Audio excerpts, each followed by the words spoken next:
நடைபெற இருக்கும் நாடாளுமன்ற தேர்தலில் புதுச்சேரி தொகுதி உட்பட 33 தொகுதிகளில் அதிமுக களமிறங்க இருப்பதாக தகவல் வெளியாகி இருக்கிறது. கூடுதல் விவரங்களுடன் இணைகிறார் செய்தியாளர் சண்முகப்பிரியன். விவரங்களை பதிவு செய்ய.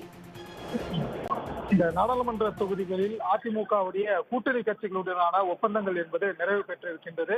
தேமுதிகவுக்கு 5 தொகுதிகள் ஒதுக்கப்பட்டிருக்கின்றன.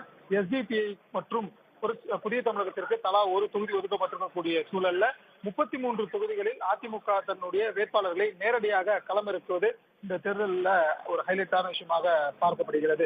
ஏற்கனவே அதிமுகவுடைய முதல் கட்ட வேட்பாளர் பட்டியல் என்பது வெளியிடப்பட்டிருக்கிறது. 16 வேட்பாளர்கள் அந்த பட்டியலில் இடம்பெற்றிருந்தாங்க.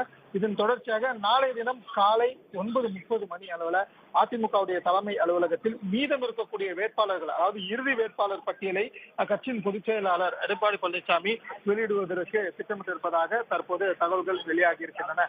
இது மட்டும் இல்லாமல் ஏற்கனவே அதிமுகவுடைய தேர்தல் அறிக்கை என்பதும் தயார் நிலையில் இருக்கக்கூடிய சூழல்ல நாளை மறுதினம் அதிமுகவுடைய தேர்தல் அறிக்கையும் வெளியாக இருப்பது குறிப்பிடத்தக்கது. தற்போது அதிமுகவுடைய கூட்டணியில் தேமுதிகவுக்கு 5 தொகுதியும், எஸ்டிபிஐ மற்றும் புதிய தமிழகத்திற்கு தலா ஒரு தொகுதி ஒதுக்கப்பட்டிருந்த நிலையில் அதிமுகவுடைய கூட்டணியில் உள்ள புரட்சி பாரதம் மற்றும் ஆல் இந்தியா ஃபார்வர்ட் பிளாக் ஆகிய கட்சிகளுக்கு ஒரு தொகுதி கூட ஒதுக்கப்படவில்லை என்பது குறிப்பிடத்தக்கது. அதிமுகவுடைய கூட்டணியில் இணைவதற்காக புரட்சி பாரதம் தரப்பிலிருந்து விழுப்புரம் அல்லது திருவள்ளூர் ஆகிய 2 தொகுதிகளிலிருந்து ஏதேனும் ஒரு தொகுதி ஒதுக்க வேண்டும் என்ற ஒரு எதிர்பார்ப்பு புரட்சி பாரதம் கட்சிக்கு இருந்திருந்தது. 3 கட்டமாக அதிமுகவுடைய பொதுச் செயலாளர் எடப்பாடி பழனிசாமி மற்றும் நிர்வாகிகளை சந்தித்த புரட்சி பாரதத்துடைய தலைவர் பூரி ஜெகன்மூர்த்தி இதனை தெரிவித்திருந்தார். இருந்த போதிலும் இந்த தினம் வெளியிட்ட முதல் வேட்பாளர் பட்டியலில் விழுப்புரத்திற்கு அதிமுகவுடைய வேட்பாளர் அறிவிக்கப்பட்டிருந்தாங்க. அதற்கு பிறகு தற்போது திருவள்ளூர் தொகுதியும் தேமுதிகவுக்கு ஒதுக்கப்பட்டிருக்கக்கூடிய சூழலில் புரட்சி பாரதம் எதிர்பார்த்த 2 தொகுதிகளிலுமே ஒதுக்கப்பட்டிருக்கக்கூடிய காரணத்தால புரட்சி பாரதத்துக்கு எந்த ஒரு தொகுதியும் ஒதுக்க முடியாத ஒரு நிலை இருக்கிறது.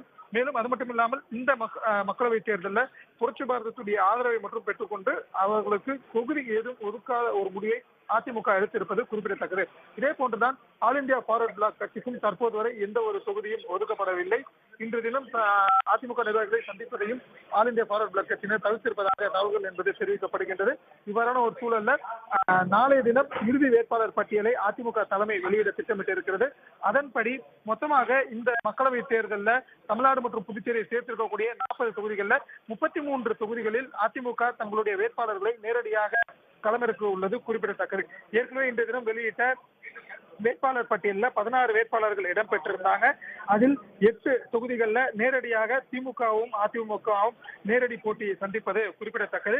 மீதம் இருக்கக்கூடிய 17 தொகுதிகளுக்கும் நாளைய தினம் வேட்பாளர் என்பது வெளியிடப்படும் போது அதில் திமுகவுக்கு நேரடியாக எத்தனை தொகுதிகளில் அதிமுக போட்டியிட இருக்கிறது, அதே போன்று திமுகவுடைய கூட்டணி கட்சிகளாக இருக்கக்கூடிய காங்கிரஸ், சிபிஎம், சிபிஐ மற்றும் இதர கட்சிகளுக்கு எதிராக நேரடியாக எத்தனை தொகுதிகளில் களம் காண்கிறது என்பது போன்ற விவரங்கள் இடம்பெறும் என்ற ஒரு எதிர்பார்ப்பு இருக்கிறது. தற்போதைய சூழலின்படி அதிமுக தரப்பிலிருந்து 16 வேட்பாளர்கள் கொண்ட முதல் கட்ட வேட்பாளர் வெளியிடப்பட்டிருக்கக்கூடிய சூழல்ல நாளைய தினம் 2ஆம் கட்ட வேட்பாளர் பட்டியல் என்பது வெளியிடப்பட இருக்கிறது. அதே இறுதி பட்டியலாக இருக்கும். இவ்வாறாக பார்க்கும்போது 33 தொகுதிகளில் அதிமுக தங்களுடைய வேட்பாளர்களை நேரடியாக களமிறக்க வைத்திருக்கிறது. உடனுக்குடன் செய்திகளை தெரிந்து கொள்ள சன் நியூஸ் பெல் ஐகானை கிளிக் பண்ணுங்க.